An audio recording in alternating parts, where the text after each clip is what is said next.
mau model ceramah atau mau model seminar? Ceramah ntar dikira dai gitu. Seminar kayak serius banget ya. Nggak, ngobrol santai aja teman-teman ya. Yang sama-sama aneh hormati di sini, Ketua Tanfiziyah PCNU Tunisia, Gus Mun kita memanggilnya, Gus Muna, Dewan Suriah beserta jajaran, Mas Ansori dan rekan-rekan, kemudian lajnah-lajnah Pesdam PCNU Tunisia beserta lajnah lainnya yang tidak sempat saya sebutkan satu persatu. Alhamdulillahilladzi hadana bi'abdihil mukhtari man da'ana ilaihi bil idni wa qad nadana labbaika ya man dallana wa hadana salla alaika Allahu bari'ukal ladzi bika ya musyaffa'u khassana wa habana walhamdulillahilladzi as'ada qawalibal asfiya'i bil mujahadah wa as'ada qulubal awliya'i bil musyahadah wa halla alsinatal mu'minina bil fikri wa jalla khawatiral mufakkirina bil fikri. Allahumma salli ala Sayyidina Muhammad al-Fatih lima ulik wal khatim lima sabak nasiril haqqi bil haqqi wal hadi ila siratikal mustaqim wa ala alihi haqqa qadri miqdarihil azim. Amma ba'd. Teman-teman, sebelumnya warga Nahdien PCNU Tunisia, saya mohon maaf atas keterbatasan waktu sehingga tidak bisa memberikan PowerPoint ya. Kalau kemarin di Tanwir kita pakai PowerPoint, sebagaimana biasa saya mengisi pakai PowerPoint, cuma pada kali ini nggak sempat gitu, Mas Muna. Mohon maaf. Jadi mungkin saya sampaikan 15-20 menit ke depan ya. Terkait dengan tema, kalau teman-teman melihat di flyer itu kita membahas ada dua kata kunci di situ ya. Imam Al-Ghazali dan Neosufisme. Ya. Pertanyaannya, ada apa nih hubungan antara Imam Al-Ghazali dengan istilah Neosufisme?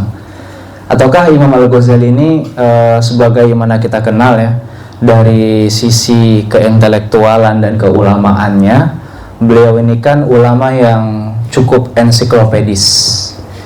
Beliau mutakallim, kemudian failasuf juga, kemudian sufi juga, fakih juga, usuli juga, mantiki juga. Itu. Jadi kalau kata Syekh Prof Abdul Jalil Salim itu ketua jurusan Usuluddin ya, Akidah Filsafat di Hadoroh. Kebetulan musyrif saya kemarin pas tesis, beliau bilang, man lam yudrikul Ghazali lam yudrikul aqlal islami. Nah itu, barang siapa yang belum kenal Ghazali maka dia belum kenal pemikiran Islam. Maksudnya apa? Mafhum mukhalafahnya adalah Imam Al-Ghazali adalah kunci sebelum kita mengenal akar atau genealogi para tokoh pemikir Islam dari klasik, abad pertengahan hingga masa modern kontemporer ataupun postmodernisme. Nah itu. Nah maka Ghazali berperan sebagai sentral dalam pemikiran Islam sekaligus sebagai kunci. Nah, seperti beserta rekan-rekannya pada masa itu. Pembahasan pada malam hari ini kita ambil dari sisi kesufiannya. Nah, kalau dalam bahasa istilah epistemologi itu namanya adalah sufisme, pemikiran tentang tasawuf. Nah, itu jadi ada tasawuf sebagai pengamalan, tadi di-spill. Ada tasawuf sebagai pemikiran, dan ada tasawuf sebagai sebuah bidang ilmu. Nah, itu. Jadi ada tiga ya, tasawuf sebagai pengamalan, tasawuf sebagai pemikiran, ketiga tasawuf sebagai bidang ilmu. Nah itu. Nah yang akan kita bahas pada malam hari ini adalah tasawuf dari segi bidang ilmunya. Bagaimana bidang keilmuan tasawuf ini bukan merupakan sesuatu yang statis, tapi dia sesuatu yang dinamis. Kenapa? Karena tasawuf ini senantiasa berkaitan erat dengan kemanusiaan atau dengan manusia. Bedakan ya antara manusia dan kemanusiaan. Kalau kemanusiaan dia memiliki makna yang lebih kompleks, yang melekat pada jiwa manusia baik secara lahiriah ataupun batiniahnya. Nah itu. Nah, apa ini maksud dengan judul kita pada malam hari ini? Singkat saja mungkin ya, kalau kita melihat secuplik sejarah tasawuf ya, dari masa awal munculnya tasawuf pada sejak kapan sih, ya kan? Secara praktek jelas ya, ketika Islam diturunkan, ketika Islam, syariat Islam dibawa oleh dan disampaikan oleh Nabi Muhammad SAW. Nah di situ, nah berarti di situ secara praktek keberagamaan, bukan keberagaman ya, tapi keberagamaan. Artinya bagaimana suluk kita, perilaku kita, ya, mencontoh Nabi SAW pada kala itu. Kemudian sejak kapan tasawuf ini menjadi sebuah diskursus yang khusus gitu, suatu perbincangan yang khusus, ya, dikodifikasi secara resmi menjadi mungkin nanti sebuah bidang ilmu pengetahuan dalam Islam. Nah itu mulai mengakar genealoginya sejak masa abad ke-3 Hijriah. Jadi gini, simpelnya pada abad 1 sampai ke-2 itu kan dari Rasul sampai kibar tabi'in ya. Nah, kemudian dilanjutkan setelah itu abad ke-3, ke-4 ya kan, ada tokohnya Haris al-Muhasibi, kemudian ada Imam Junaid al-Baghdadi, ya kan, ada Al-Hallaj yang terkenal dengan statement beliau itu tasawuf falsafinya apa? Ana al-haq. Nah itu. Nah nanti di situ akan sampai kepada abad ke-5 Hijriah. Nah, teman-teman, singkat saja, dalam masa perjalanan tasawuf ya, sebagai keilmuan, sebagai pemikiran, merangkap sebagai pengamalan juga, ini memiliki banyak sekali fenomena. Ya, dari awal ya itu murni perilaku Nabi ya, para sahabat mencontoh perilaku Nabi, para tabi'in mencontoh perilaku sahabat, sampai kepada para tokoh-tokoh tadi yang ada pada di abad ke-3 masuk abad ke-4. Nah di situ tasawuf mulai terkontaminasi lebih ke negatif mungkin ya konotasinya, bukan terkontaminasi, bercampur dengan corak filosofis. Nah sehingga terbitlah sebuah cabang tasawuf yang diklaim dalam pemikiran Islam, namanya tasawuf falsafi. Nah salah satu tokohnya adalah Al-Hallaj. Nah kemudian ketika ya kan, tasawuf ini orientasi awalnya itu bukan atau tidak ingin menitik berat juga kan pada tasawuf falsafi. Ya, tujuan tasawuf itu sebetulnya gampang dan simpel, tidak rumit, adalah memperbaiki akhlak, mendekatkan diri kepada Allah, itu orientasi awal. Kemudian sejak bercampur dengan corak-corak filosofis, mulai ada penambahan orientasi. Apa setelah itu? Yaitu menyatu dengan Tuhan, ya, bersatu diri dengan Tuhan. Nah maka di situ ada istilah al-ittihad, al-hulul, wahdatul wujud. Nah di situ. Nah kemudian sampailah pada abad ke-5 Hijriah, yaitu pada masa Imam Al-Ghazali. Ya, Imam Al-Ghazali ini terkenal dengan corak tasawufnya apa? Yang khas pada Imam Al-Ghazali. Bukan tasawuf turuqi, tarekat, bukan tasawuf falsafi, bukan, meskipun dalam kitab Mishkatul Anwar beliau itu ada pembahasan sebetulnya mengandung corak filosofis juga, namun lebih tidak terlalu rumit seperti yang dijelaskan oleh Al-Hallaj ataupun Ibnu Arabi setelahnya. Nah, Imam Al-Ghazali dominan ini terkenal dengan corak tasawuf amali, tasawuf praktek, ya, akhlaki, perbaikan akhlak. Ya, perbaikan akhlak yang berlandaskan apa?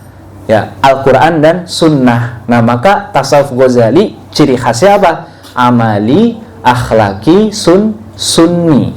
Nah, maka itu salah satu corak tasawuf Al-Ghazali. Nah, tak lain itu, selain daripada itu, ada juga upaya Ghazali. Ini yang paling keren nih kalau bahasa kita nih. Anda bilang paling keren karena memang ini upaya yang cukup jor-joran Imam Ghazali kala itu. Imam Ghazali di tengah kecamuknya pencampuran corak-corak tasawuf ya kala itu. Kemudian ada perdebatan juga dengan kaum fuqaha yang menolak oknum-oknum sufi yang sedikit agak aneh mungkin ya, terlihat secara zahir keluar dari koridor syariat, sehingga Imam Ghazali kala itu berupaya untuk mengharmonisasi para pihak yang bertikai kala itu. Nah, sehingga kala itu Imam Al-Ghazali semakin masif ya di akhir-akhir hayat hidupnya itu menerbitkan karya dakwah dengan murid-muridnya, untuk menggaungkan dari nggak usah terlalu berorientasi pada kesana. Bagi orang awam cukup amalkan sebagaimana yang telah Rasul contohkan di situ. Lantas apa hubungannya Ghazali dengan neosufisme? Neosufisme ini sebetulnya secara istilah ya, secara mustalah, ini baru digaungkan itu pada abad ke-20 Masehi. Siapa yang menggaungkan? Ini adalah seorang tokoh cendekiawan Muslim Arab, ya, yaitu siapa? Fazlur Rahman. Nah, Fazlur Rahman ini sangat populer Kang Muna ya dalam kajian ulumul Quran dan tafsir juga, punya teori double movement itu. Nah, tapi dalam tasawuf beliau juga punya perhatian yang cukup besar. Nah, kenapa apa yang dimaksud dengan neosufisme? Kenapa harus neosufisme? Apakah tidak cukup dengan sufisme yang diwariskan oleh Imam Al-Ghazali kala itu?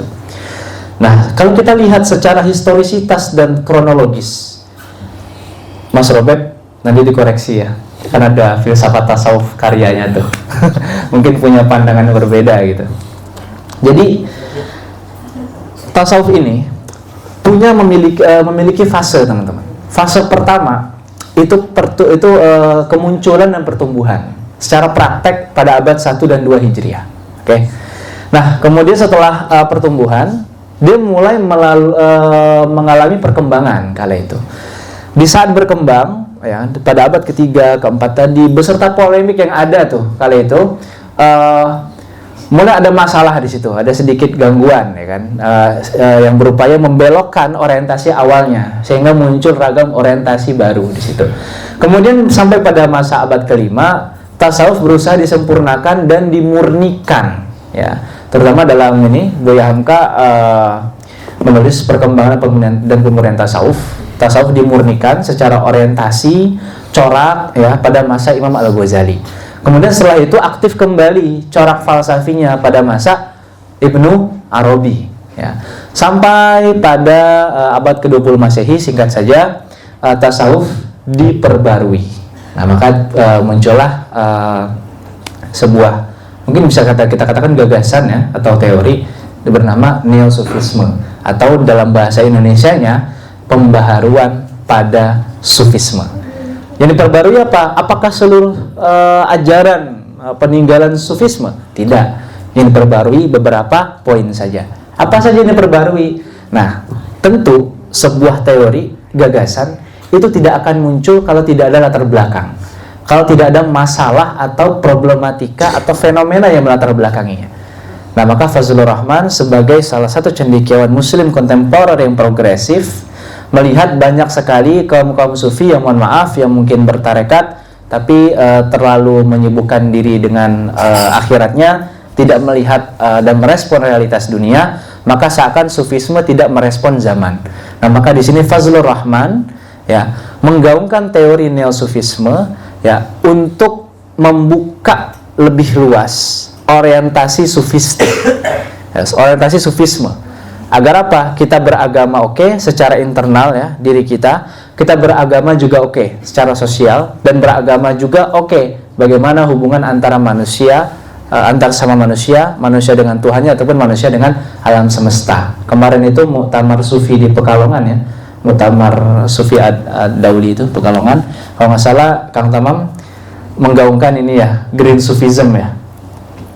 Nah, green sufism, jadi sufi itu harus harus hijau bukan hijauin ya tapi maksudnya adalah sufi yang ramah lingkungan ya, dengan melihat euforia daripada globalisasi saat ini, pemanasan global dan sebagainya.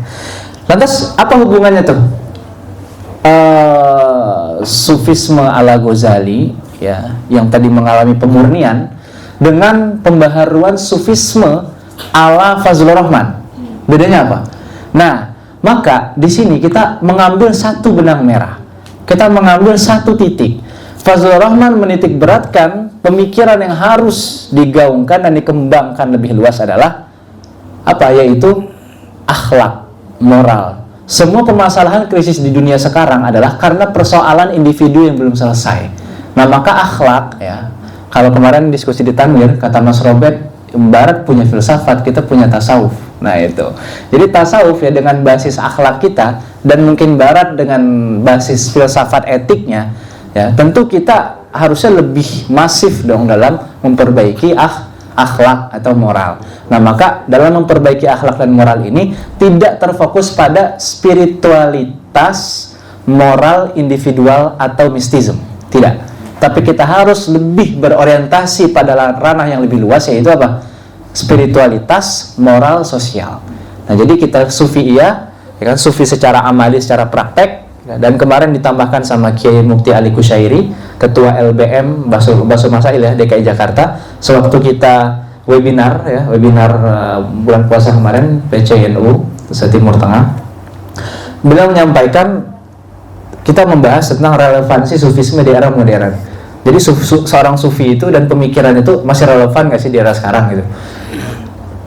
Tarekat mungkin agak lah ya, selagi dia bertarekat tapi dia juga aktif dalam dunia realitasnya gitu. Tapi yang lebih dititik beratkan apa di situ? Kembali kepada moral. Nah itu. Jadi sekarang banyak penelitian dalam diskursus pemikiran Islam kontemporer, ya baik dalam bidang ilmu kalam, filsafat Islam, tasawuf dan lain sebagainya, itu berfokus pada nilai-nilai moral ya, nilai-nilai kemanusiaan. Ya, kita memperbaiki, menjaga hubungan baik dengan Tuhan, menjaga hubungan baik juga dengan sesama manusia. Nah seperti itu. Nah maka hubungannya dengan Ghazali tadi adalah apa? Tasawuf akhlaki tadi, secara pengamalan dimurnikan oleh Ghazali, sempat mengalami pencampuran lagi setelah itu dan diperbaharui lagi oleh Fazlur Rahman. Sebetulnya gini, ini sebelum saya tutup ya, Imam Al-Ghazali itu ada sebuah argumentasi yang bilang bahwa Imam Ghazali adalah salah satu penyebab dari kemunduran Islam. Karena tragedi kala itu kan, Ghazali mengkritik filsafat secara tajam, tegas dan brutal ya, bisa dibilang ya, dalam Tahafutul Falasifah itu. Tapi terkenal juga nih dalam karya monumentalnya ya, bernama Ihya Ulumuddin. Nah itu kitab tasawuf ya. Dalam jilid 3 itu ada tentang muhlikat, dan jilid 4 itu tentang al-munjiyat. Nah dua jilid terakhir ini fokus tentang jiwa. Maka dari karya-karya sufistik Ghazali ini, beliau lebih dikenal dengan apa? Etos diri. Jadi lebih kepada perenungan jiwa individual ya, walaupun sebetulnya teori-teori yang dimurnikan oleh Ghazali dalam dunia tasawuf ini menjadi sebetulnya ya, ini menjadi genealogi ya, asal muasal atau akar Fazlur Rahman memunculkan teori neosufisme. Nah itu, namun mungkin kala itu Ghazali tidak sempat ya dalam mungkin ya, analisa objektif saya, tidak sempat di akhir hayatnya menulis buku tasawuf yang berorientasi pada sosial dan mungkin disesuaikan pada konteks sosiokultural pada masa itu. Jadi kesimpulannya adalah hubungan antara Imam Al-Ghazali dengan neosufisme adalah teori-teori sufisme Al-Ghazali ya, yang kala itu masa-masa pemurnian menjadi inspirasi dan basis utama Fazlur Rahman dalam menggaungkan pembaharuan pada beberapa poin-poin tertentu dalam bidang tasawuf Islam, terutama dalam diskursus pemikiran Islam kontemporer. Nah, yang menitik beratkan kepada perhatian lebih kepada kemanusiaan, baik pada individualnya, ya, spiritualitas mistis personalnya, ataupun spiritualitas moral sosialnya. Demikian mungkin itu yang dapat kami sampaikan. Mungkin setelah ini ada diskusi ya, saya kembalikan ke moderator. 20 menit ya, cocok nih, pas. Terima kasih ya, kepada teman-teman atas perhatiannya. Silahkan jika ada yang nanti kalau ada yang kurang mau ditambahkan, jika ada saran mau dibenarkan atau sudut pandang lain. Kepada moderator saya kembalikan. Baik, terima kasih kepada pemateri kita, Bang Dharma LCMA.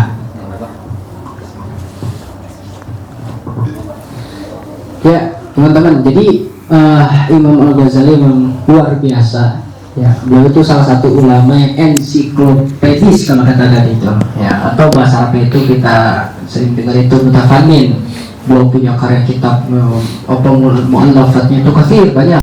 Ya kan, di antaranya Ya kan ada yang dari usulnya kitab Mustasfa, atau yang lebih terkenal masalah moral, masalah adab atau akhlak itu Bidayatul Hidayah. Mungkin diantara kita ada yang pernah belajar. Itu masalah adab akhlak di situ dibahas tuntas sama Imam Ghazali. Nah, selanjutnya mungkin diantara kita ada yang ingin menambahkan atau ada yang mau bertanya seputar neosufisme. Sebenarnya kalau kita berbicara soal neosufisme itu masih banyak perbincangan sebenarnya, ya kan, dari mulai tadi zaman Fazlur Rahman ada yang mengatakan uzlah udah nggak relevan, ya kan, khalwat udah nggak relevan karena menjauh diri, ya kan, daripada bersosialisasi pada masyarakat. Sudah banyak hal-hal seperti itu yang masih diperdebatkan. Mungkin diantara kita ada yang ingin bertanya, silahkan. Bismillahirrahmanirrahim. Sebelumnya terima kasih buat Fadil sama Bang Dharma. Izin bertanya karena ini benar-benar gak tahu sih, karena dia juga pertama kali belajar soal ini. Pertanyaannya kan tadi dijelasin sama Bang Dharma, di abad 3 sama 4 itu kan muncul berbagai corak dan ragam tasawuf. Terus di abad kelima ada upaya dari Imam Al-Ghazali untuk memurnikannya. Kemudian abad selanjutnya itu ada Ibnu Arabi yang di abad itu muncul lagi corak falsafinya. Pertanyaannya, kenapa adanya upaya untuk memurnikan tasawuf? Apakah nggak boleh ada tasawuf falsafi atau kayak gitu? Nggak ngerti soalnya. Apakah itu tadi tambahannya setelah munculnya corak tasawuf falsafi, ada tambahan yang awalnya tasawuf itu tujuannya hanya untuk memperbaiki akhlak dan mendekatkan diri kepada Allah, jadi tambahannya menyatu dengan Tuhan. Apakah itu suatu hal yang nggak baik atau kayak gimana?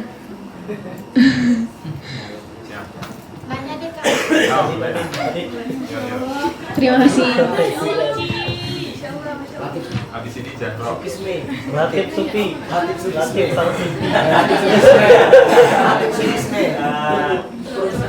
Sebelumnya izin bertanya, Kak. Bang, Kak. Kan sebelumnya dulu aku pernah baca kitab. Nah, di salah satu kitab itu tuh ada seorang yang ahli dalam ibadah. Itu kan berarti maksudnya dia hablum minallah. Dengan ibadah itu dia yakin, dengan itu dia bakal masuk surga, saking yakinnya dengan ibadahnya. Karena dia fokus sama hablum minallah sampai dia tuh lupa sama hablum minannasnya. Tapi ada salah satu kebaikan dia di hablum minannas itu membawakan dia masuk ke surga, yaitu dengan memberinya minum kepada anjing. Nah, seberapa penting sih hablum minannas ini? Sedangkan kan banyak dari yang sekarang aja kita tuh belum paham makna dari hablum minannas tersendiri. Jadi yang mau aku tanyain, Kak, sebelumnya maaf, seberapa penting sih hablum minannas pada kita semua gitu. Makasih, maaf. Pertanyaan kedua, tadi Mbah Yai Fadil katanya ada di Mukasyafatul Qulub Imam Al-Ghazali. Silahkan dijawab. Enggak. Oh, materi dulu. Itu pertanyaan kedua ya. Oke. Bagi-bagi. Bagi lah. Biar adil. Baik, luar biasa pertanyaannya dia. Sangat menarik ya. Artinya ketika kita membaca pemaparan sejarah dengan data-datanya gitu, ketika ada sesuatu yang kayak membingungkan ya memang harus dipertanyakan, sebagaimana yang disampaikan oleh Mu'min Syiri itu harus kritis terhadap historisitas gitu. Jadi tadi ya, kenapa simpelnya gini, pertanyaan dia itu kenapa harus ada pemurnian?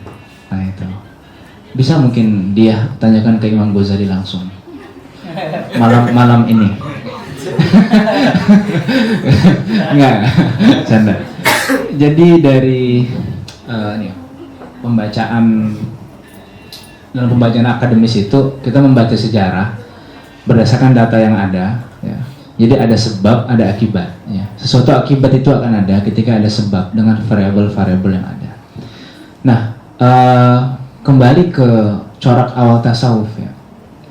Sebetulnya yang pertama kali menggaungkan tasawuf itu siapa? Ya. Jelas tasawuf itu secara wujud implementasi dia adalah perlakuan. Secara syariat, ya, kita ada. Secara akidah kita ada. Secara pengamalan, tata cara pengamalan bagaimana sesuai dengan suluknya Rasul, kita pun ada. Itulah Islam, ya. Islam, iman, dan ihsan. Nah, maka ihsan itu tasawuf, ya. Nah, kalau kita lihat dari akarnya, ya, Islam itu kan tatanan pedoman, ya, tatanan hukum dalam dalam melakukan perintah-perintah syariat. Iman adalah persoalan hati yang merupakan pangkal dari semua hal, pelaksanaan kewajiban kita sebagai hamba, dan ihsan adalah keberlanjutan daripada itu. Nah, itu. Nah, kalau kita lihat dari akar awalnya, tasawuf itu memang adalah tujuannya apa? Tazkiyatun nafsi wa tasfiyatul qalbi. Nah, tazkiyatun itu disebutkan Imam Ghazali itu dalam kitab Kimia Us-Sa'adah. Tazkiyatun nafsi wa tazkiyatun nafsi wa tasfiyatul qalbi, ini adalah syarat utama dalam pembersihan jiwa. Ini adalah proses takhalli, ya, membersihkan jiwa, dan kemudian nanti tahalli, menghiasi jiwa dengan amal-amal soleh. Yang mana ketika jiwa bersih, maka dia akan dengan mudah menerima ilham, ya, bahasa kita mah ilham, ya. Kalau dalam bahasa Ghazali itu Qalbun itu dalam Ihya jilid 3 halaman 37, ya, itu saya lupa. Itu Ghazali mengatakan al-qalbu huwa mahallul ilmi wal ma'rifah. Nah, itu. Jadi pembersihan jiwa ini dengan sentralnya qalbun sebagai pintu utama, ini sangat penting dan paling utama. Maka tasawuf adalah suatu disiplin ilmu dalam bidang akademis keilmuan Islam, ya, yang mengakomodir manusia, mengakomodir umat muslim untuk memperbaiki akhlaknya. Dan itu adalah tujuan utama dari tasawuf. Nah, ketika bercampurnya dengan corak-corak filosofis, yang dimaksud dengan corak-corak filosofis adalah seperti ini. Jadi tasawuf falsafi itu gini teman-teman, simpelnya. Seorang sufi, ya, beliau mengalami perjalanan dan pengalaman kebatinan. Kang Tamam yang sering nih. Perjalanan kebatinan. Kang Tamam ini bukan sufi falsafi, tapi sufi sunni akhlaki dan turuki. Beliau berlandaskan pada Quran Sunnah dan juga bertarekat. Ya. Kalau saya hanya teoritis saja sufinya. Beliau itu. Saya tadi ini gemeter nih, takut salah nih, takut teori nggak sesuai pada pengalaman Kang Tamam sebagai sufi. Jadi sufistik itu dia teori, tapi dia juga praktek, teman-teman. Nah, kembali ke jalurnya.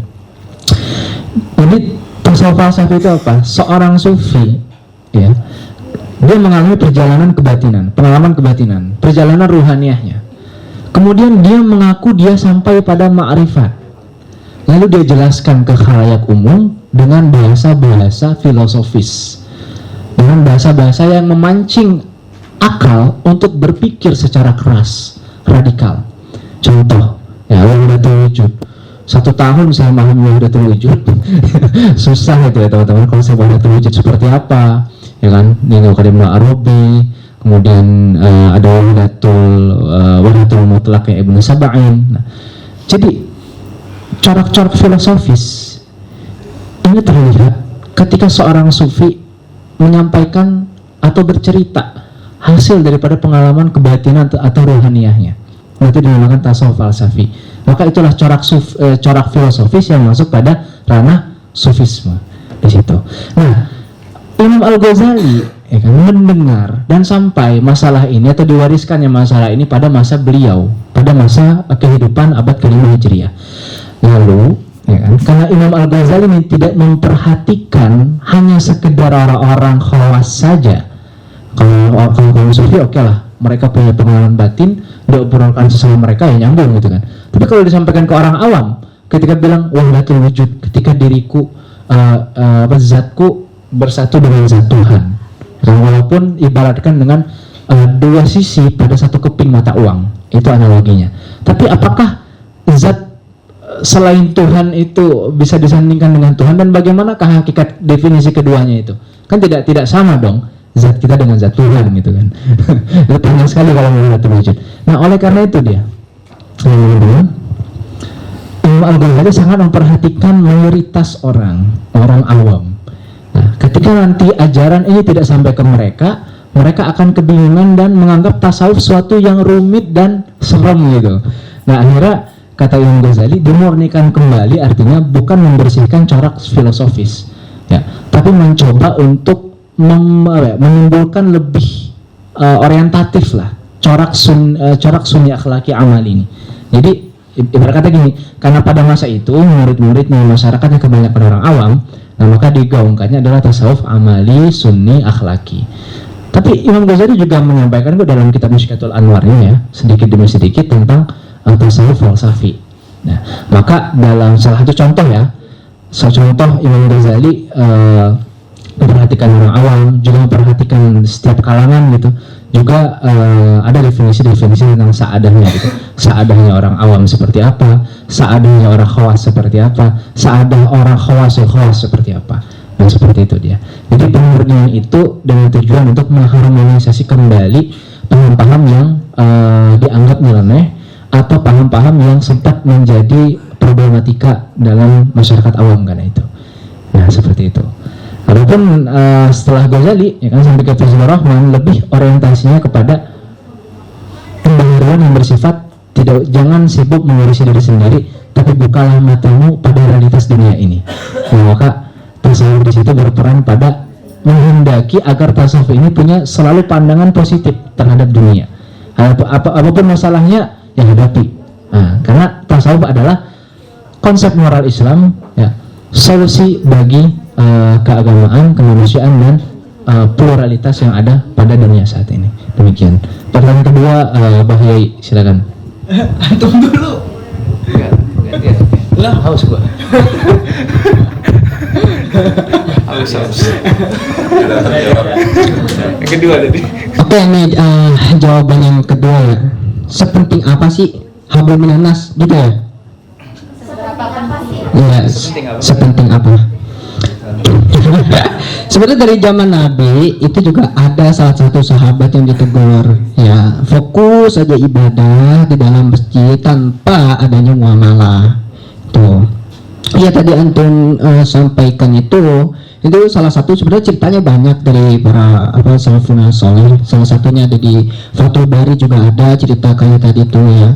Terus ada juga di dalam Muqashafatul Qulub juga sama. Di dalam Muqashafatul Qulub kalau karya Imam Ghazali juga sama. Orang yang fokus ibadah hablum minallah tapi meninggalkan hablum minannasnya, ya, kata Imam Ghazali apa? Ini nggak diterima, amalnya mardudatun katanya, karena meninggalkan sosialisasi kepada orang-orang di sekitarnya.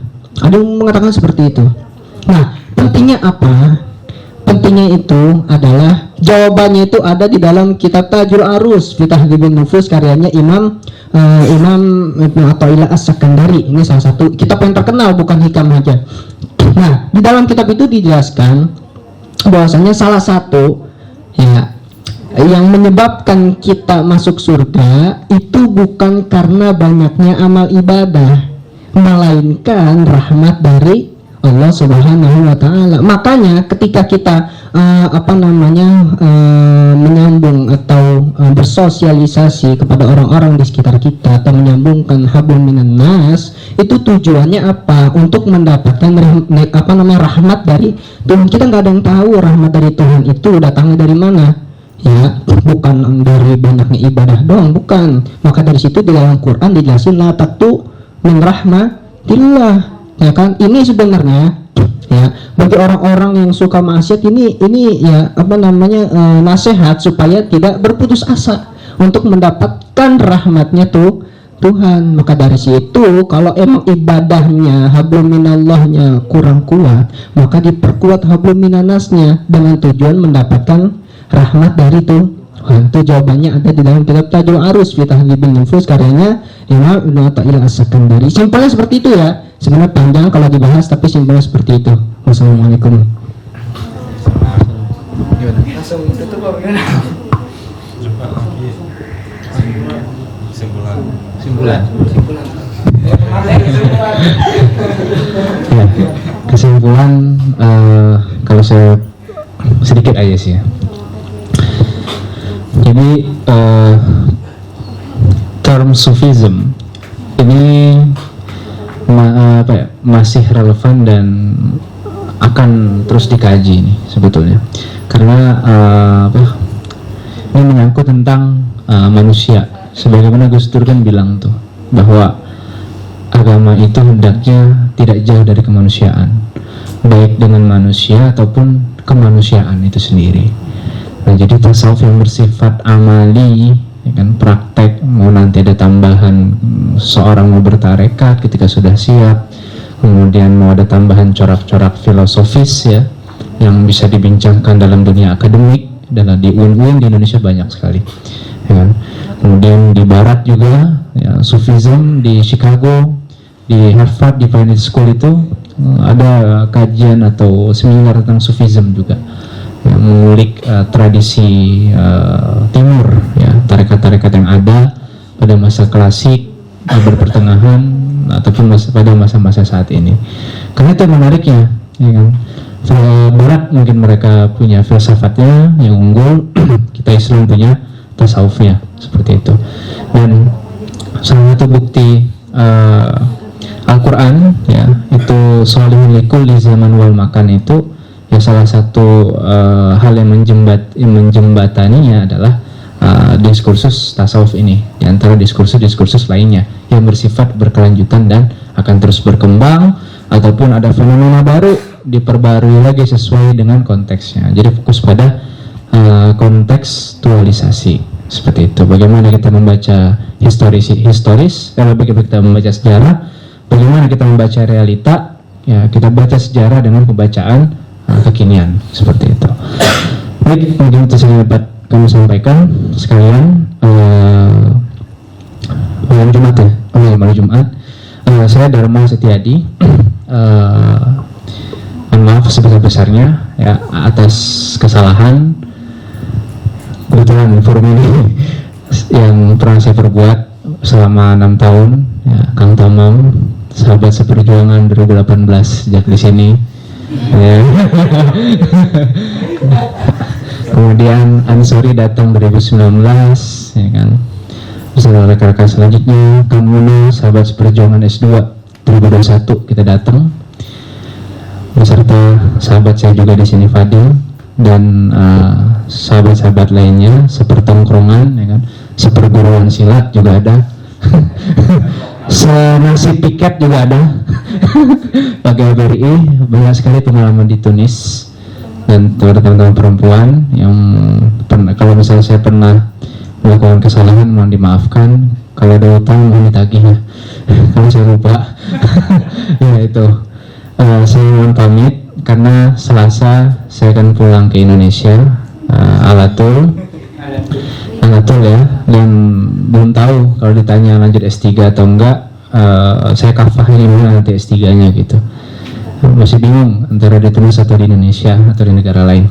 Dan jadi 6 tahun yang cukup dan sangat mengesankan selama di Tunis ya, bersama teman-teman khususnya Organ Nahdien, karena NU ini percaya Tunisia menjadi salah satu tempat saya berkembang dari segi keintelektualan dan bagaimana saya melihat atau mengenal NU dari segi intelektualitas, dan itu menurut saya sangat saya rasakan ya, saya lebih puas secara daripada saya berormas secara taklidi ya, saya meneliti, saya melihat NU bagaimana, saya ikuti kulturalnya, dan bisa saya katakan PPI, IKAS, dan NU adalah 3 rumah saya yang satu lagi perguruan Kamel.